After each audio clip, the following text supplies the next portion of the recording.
Hello and welcome to Stretford Paddock. My name is Joe and this is a one-on-one interview with football finance expert. We've got Kieran Maguire from The Price of Football with us today. How are you doing, Kieran? You all right?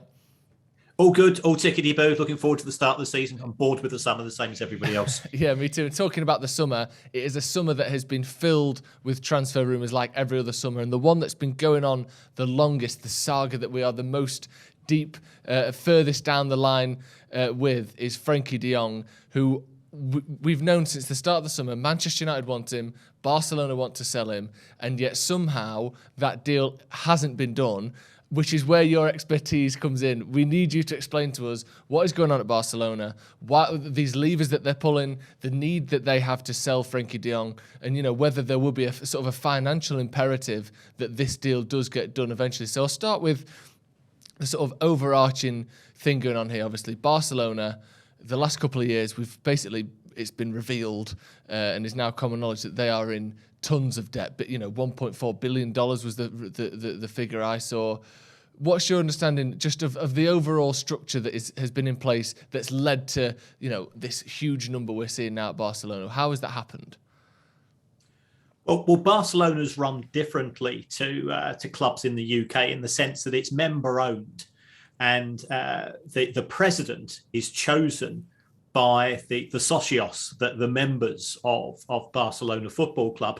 And the trouble is, if you want to get voted in, what you're going to do is to tell people what they want to hear, which is, we're going to spend lots of money. Now, whether you've got that money or not doesn't matter. But, and that's what we've seen from Laporte and other presidents of Barcelona. Now, whilst Barcelona was able to have Camp Nou open, it was a huge cash cow because huge capacity. It's got the museum. It's a tourist attraction in its own right. But COVID really hit Barcelona quite significantly. And therefore, it made up the shortfall by going to the banks and borrowing money. So that's why, as you rightly said, they've got this figure of $1.4 billion worth of debt, which has been accumulated. I think it's the third highest in Europe, behind, first of all, Chelsea. But they owed their money to Abramovich. So it was a bit like the bank of mum and dad. Yes, they owed it to him, but he wasn't charging interest. And the second biggest is Spurs. But Spurs have got a big, shiny new stadium to show for it. So these Spurs have got money coming in, and Spurs don't have to pay back that loan until 2039. So it's a bit like an interest-only mortgage. Yeah. Barcelona's bit more standard.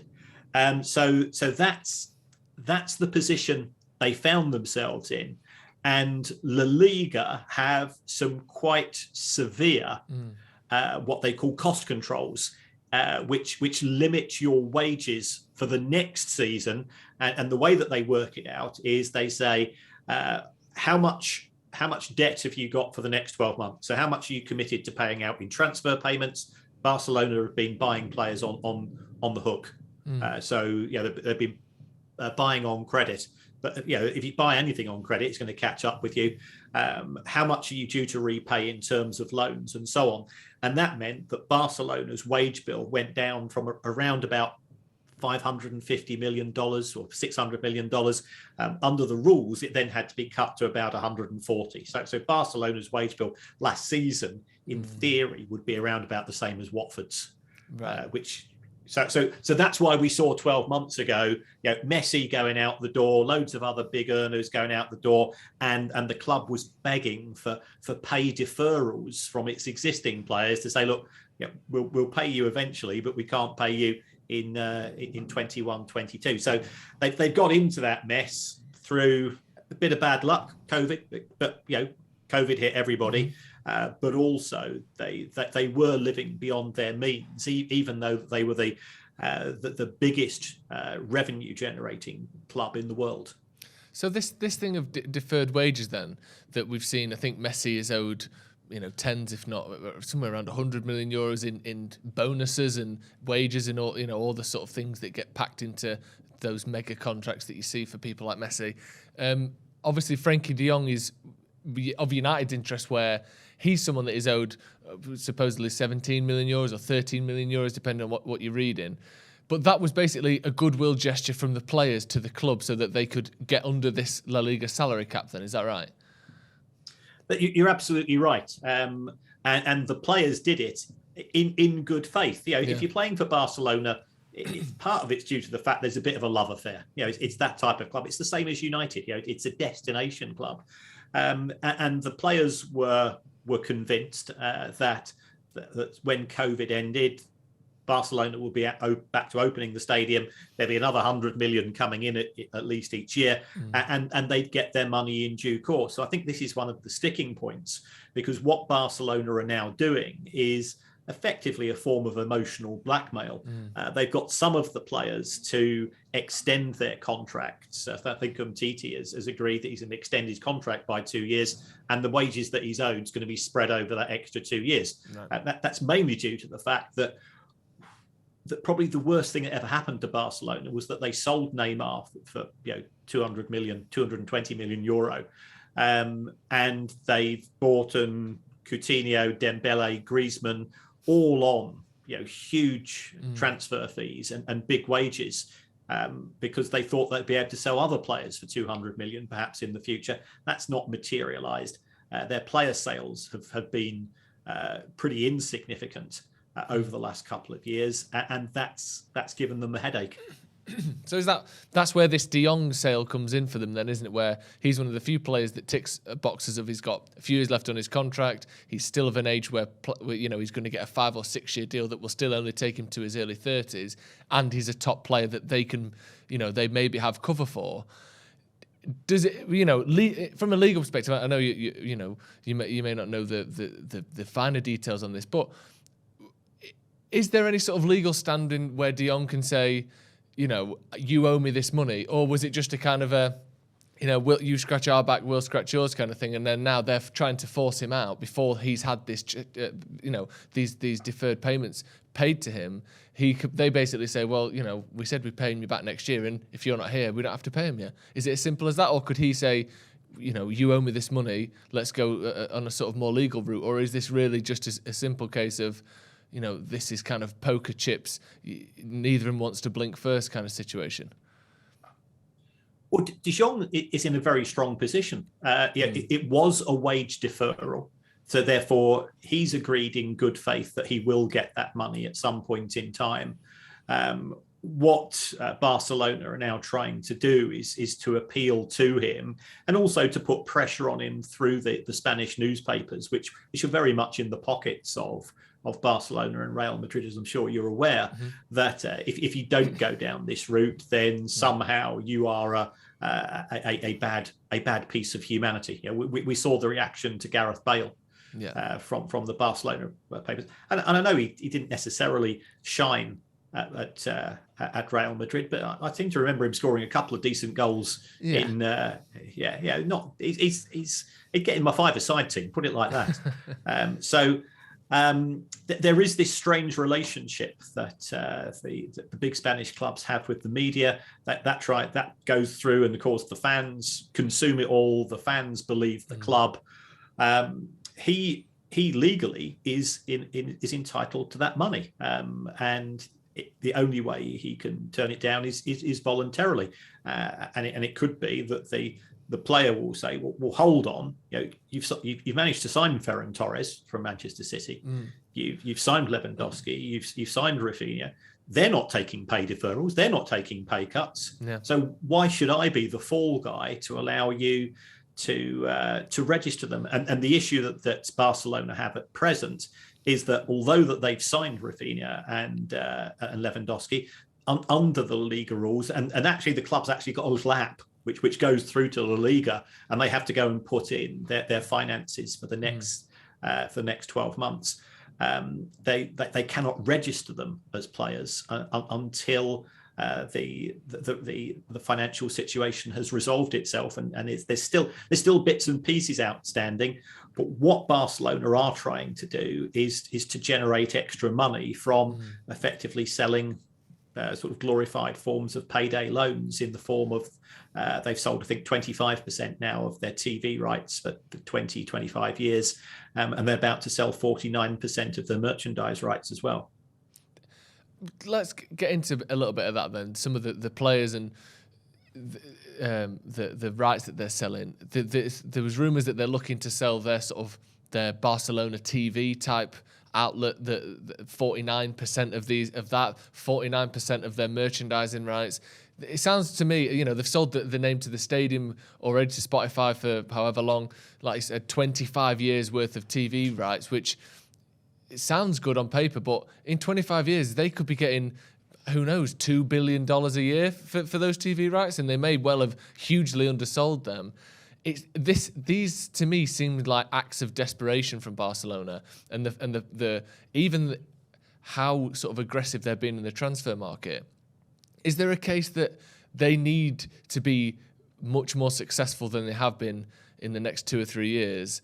Or I can't imagine an institution like Barcelona Football Club not existing, but will face real horrific, sanctions, maybe relegations, maybe, those sorts of things, because they're acting like a club that is, flush with cash, the way they're buying players, let alone absolutely, struggling for money completely. Is there a chance that this is almost a final roll of the dice for Barcelona? I don't think it's as bad as that, but unless they do deliver in terms of, first of all, winning things isn't critical, because it's qualification for Europe that matters. Right. Especially when we move to the Swiss style format of the Champions League from 2024, where UEFA have got some more very lucrative commercial deals, which will benefit clubs like Barcelona. There's going to be more home games taking place under the Swiss style model. So it's getting there that matters. But then there will be pressure when the next presidential round takes place, when the next voting takes place for that position. And we've had a succession of Barcelona, prospective presidents getting the gig on the promise of spending ever more money. And there appears to be nobody turning around to them and saying, actually, there isn't any money to spend. And so what they've done is, it's not dissimilar to what we saw with Leeds United in the early 2000s, where the club effectively sold the future in order to get cash in today. And they felt that if they did that, they signed the right players, then if they were qualifying regularly for the Champions League, all would be fine. But when they stopped doing that, the wheels fell off fairly quickly. And I know as a United show, seeing Leeds suffer is not going to bring a tear to your eye. At the same time, I don't think there's any United fan that would genuinely want Leeds to go out of business, because you can't have a rivalry without rivals, and taking the mickey out of your rivals is part of the fun. So seeing them suffer is fine. From a fan's perspective, going out of business, I wouldn't want that. I'm a Brighton fan. I wouldn't even want that on Crystal Palace. It's that type of thing. So Barcelona are gambling with the club's long-term future. And they're effectively giving the rewards from the long-term future to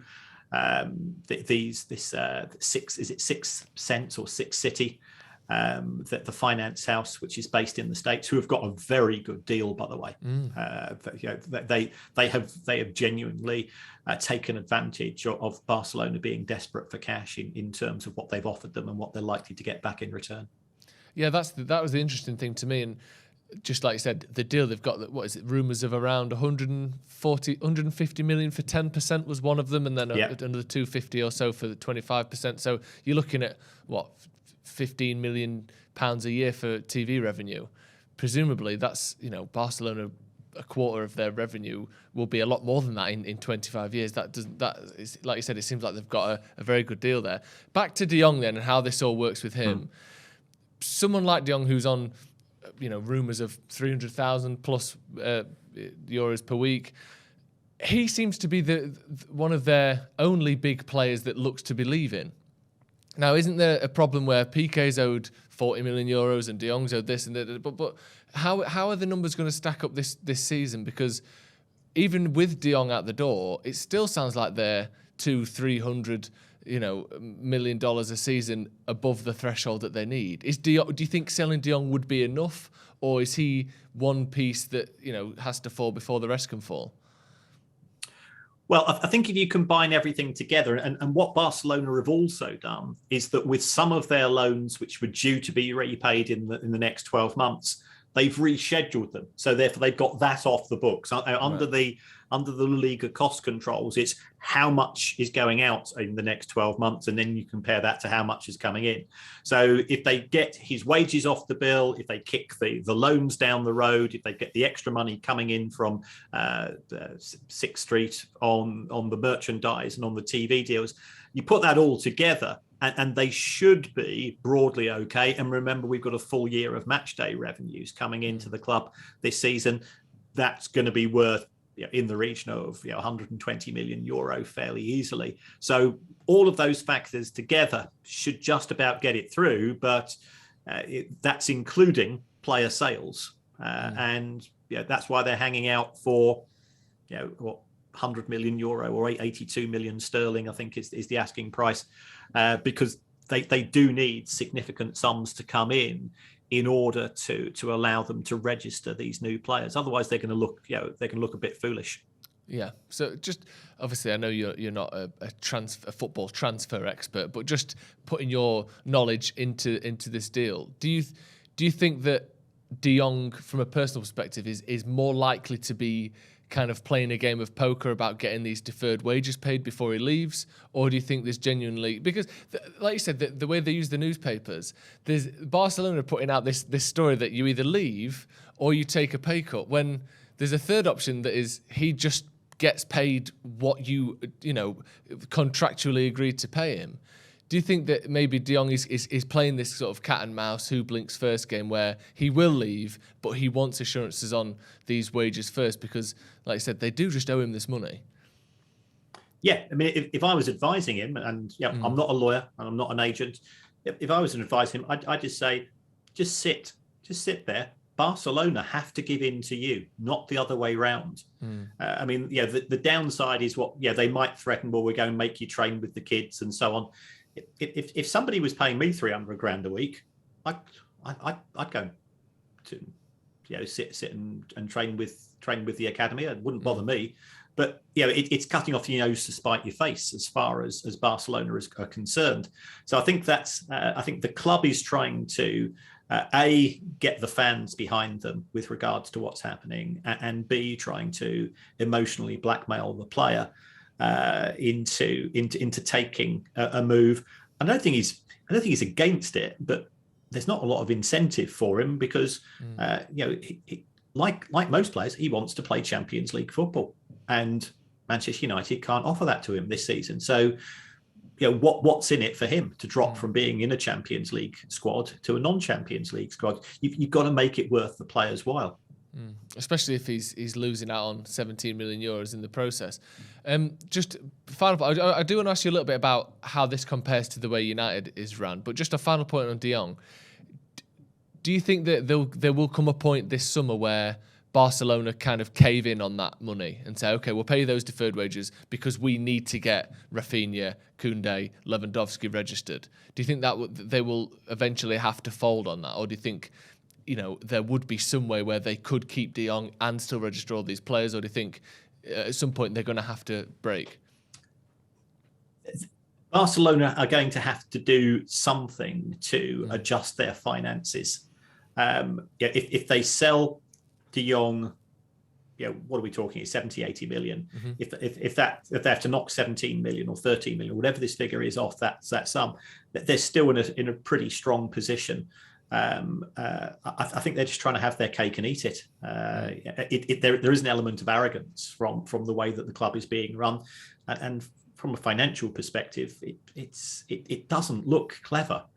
They announced losses of 550 million euro in a single season. And we've seen Manchester City and Chelsea rack up huge losses in the first years of their new ownership. Nothing compared to this figure. at Barcelona. And yes, there are extenuating circumstances. And yes, we are aware that COVID really hit the club badly, but it hit United badly, it hit Arsenal badly, it hit Spurs badly. So they're not unique. No.